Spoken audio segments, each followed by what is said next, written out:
Ìjẹ̀ṣadé o ọmọ wọn ní jẹ̀fẹ̀ ilé ọmọ gbọ̀n ọmọ pàtàkì tí lóhun ewìrì ọmọ alágbà ọmọ mọríwó akọgun ń ṣe pátá ọmọ ẹ̀ ń ṣèlé jí kan lù kan pa àjàǹpá ti ẹrù bímọ lógbólógbó Ìjẹ̀ṣadé láre omi Yínká.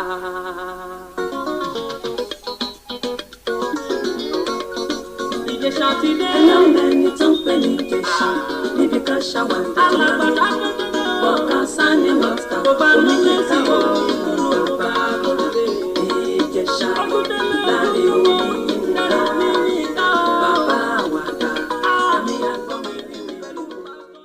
ní báyìí Right now, a máa lọ sínú ìwé orin wa we'll go into our book, jàgídíjàgan Jagidijagan, orin Jíno in the book of Gino. orúkọ ìjọ wa gangan The name of our ministry is Ojúkòkòrò Evangelical Ministry Ojukokoro Evangelical Ministry, orí òkè Kòmátà Oroke Komata, níbi tí bàbá wa where our father, aláṣejù I too know, bàbá Jẹ́nrọ́lá Father Generola, ti fẹsẹ̀ méjèèjì ta jáǹpá that uses both legs to kick the dog, wọn ò dẹ̀ ní ṣubú which he will never fall. wọ́n máa ń lu dùrù He plays the guitar, wọ́n morin kọ even he knows how to sing very well. báwọn ẹgbẹ́ akọrin bá ń kọrin lọ́wọ́ If the choirs are singing, àwọn náà máa lọ sí owó lórí wọn he is also the one that removes money from them. wọ́n máa ń to àga He also works as a church worker. wọ́n tún máa ń gbálẹ̀ He also sweeps the floor. wọ́n tún dìgbà owó ọpẹ́ When it comes to the offering time, alàgbà Sàkété ló máa gbá bọ́ Alagbashakete is the one to take the back.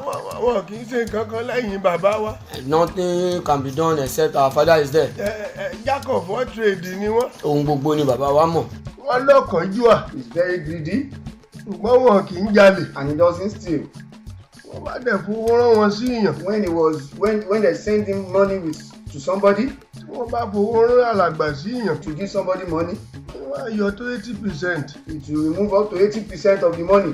ẹ bá dẹ̀ wá sọ fún wọn And when you tell him, wọ́n láwọn ò mọ calculation he said he doesn't know how to calculate. wọ́n á ní bàbá dáríjà wọn He said father should forgive them lórí àwọn ọmọ táwọn ń ṣe. because he doesn't know what he was doing. ẹgbọ́n ẹ̀yin tẹ̀ ń gbọ́ wa nílé You that you are listening to us at home, ṣé wọn ò mọ tí wọ́n ń ṣe. is it true he doesn't know what he is doing? ọlọ́run á jọ̀jọ̀ ń kálukú. God will be the judge.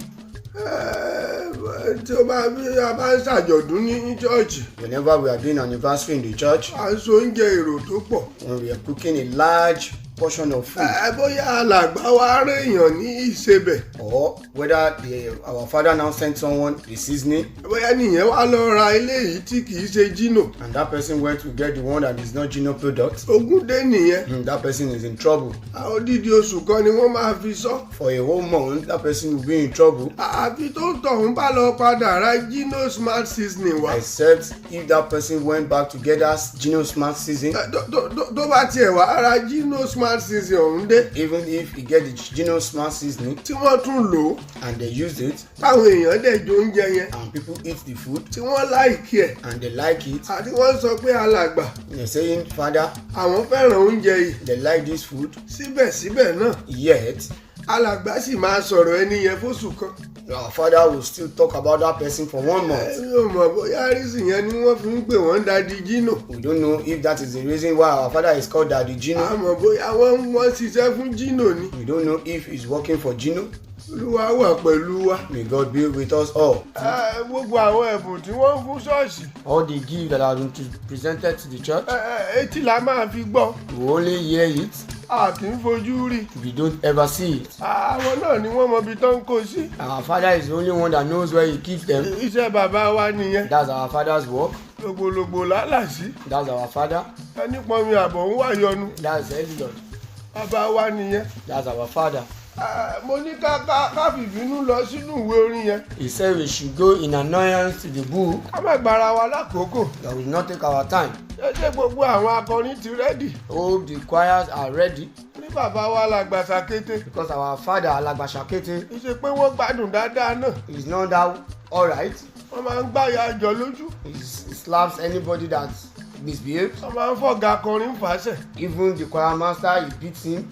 Wọ́n ti tìyà àjọ látòrí ọ́fíìsì ẹ̀rí. Even the leader, the woman leader, he has been pushed from the upstairs Tí wọ́n fi pàkọ́ nalẹ̀. and he uses his head to land the ground. Wọ́n já sínú kànáà.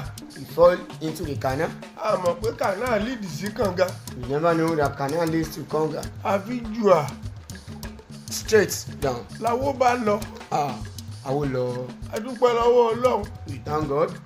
Ọlọ́pẹ́ ìbàdàdì Jésù. It's just about because of Daddy Jesus. Jẹ́ kí mọ́mì tatẹ́rù ń pa. That's why our woman leader did not die. Ẹ jẹ́ a sáré lọ ìwé orin yẹn. Let's run into the book, Ọjọ́ bá ní ká sọ̀rọ̀ bàbá wa. because if we say we should keep talking about our father, Táìmù máa lọ. the time will go Ó dẹ̀ máa dùn mọ́ wọn nú. and it will be very happy. Ṣùgbọ́n tí ò bá ti àfẹ́ ti owó òjọ. Just that it shouldn't affect the money for the service. Àwọn yẹn kọ́kọ́ dé láàárọ̀. He is the first to enter the church this Náà morning. náà máa gbẹ̀yìn síbẹ̀. He will also be the one to last. A ní bàbá kan. Bàbá àgbà tó mọ ìyá ọmọ. òfò owó ṣeré. Bàbá àrà tó mọ ìyá ọmọ. A ní bàbá kan. Bàbá àrà tó mọ ìyá ọmọ. òfò owó ṣeré. Bàbá àrà tó mọ ìyá ọmọ. Èyí tó kà báyìí pé That read us. ẹni bá ti pànàkí. Ẹni bá ti pànà Òun náà ló máa gbénà kí pọ̀. òun ló gbéná kí pọ́n. Kò sọ́kọ̀ sanra. Jíde kò sọ̀kọ́ sanra. Ọlọ́gbọ̀n ní láti. Ọlọ́gbọ́n gan ní láti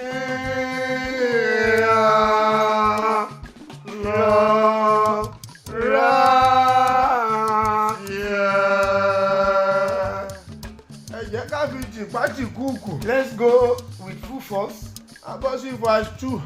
to the verse 2. Èyí tó kà báyìí pé That read us. ọ̀gá Bello ló bí Fẹ́mi.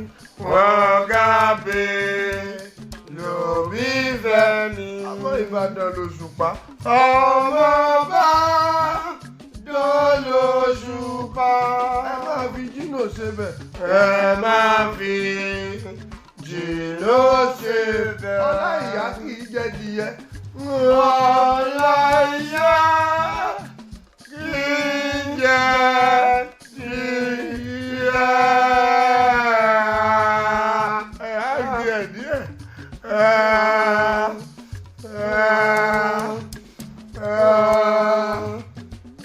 Àbẹ́nu ti ròyìn. Ẹ bá délẹ̀.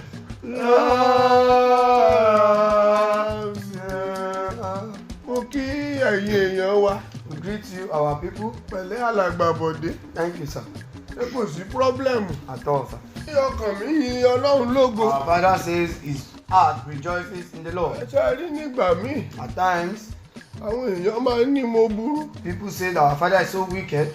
Kì í dẹ̀ ṣe pé mo burú náà. It's not that our father is that mean. Àwọn ọmọ ìjọ mi ò gbádùn. The congregation themselves are not serious. Ẹ mọ Mr. Bọ̀dé. Don't you know Mr. Bode?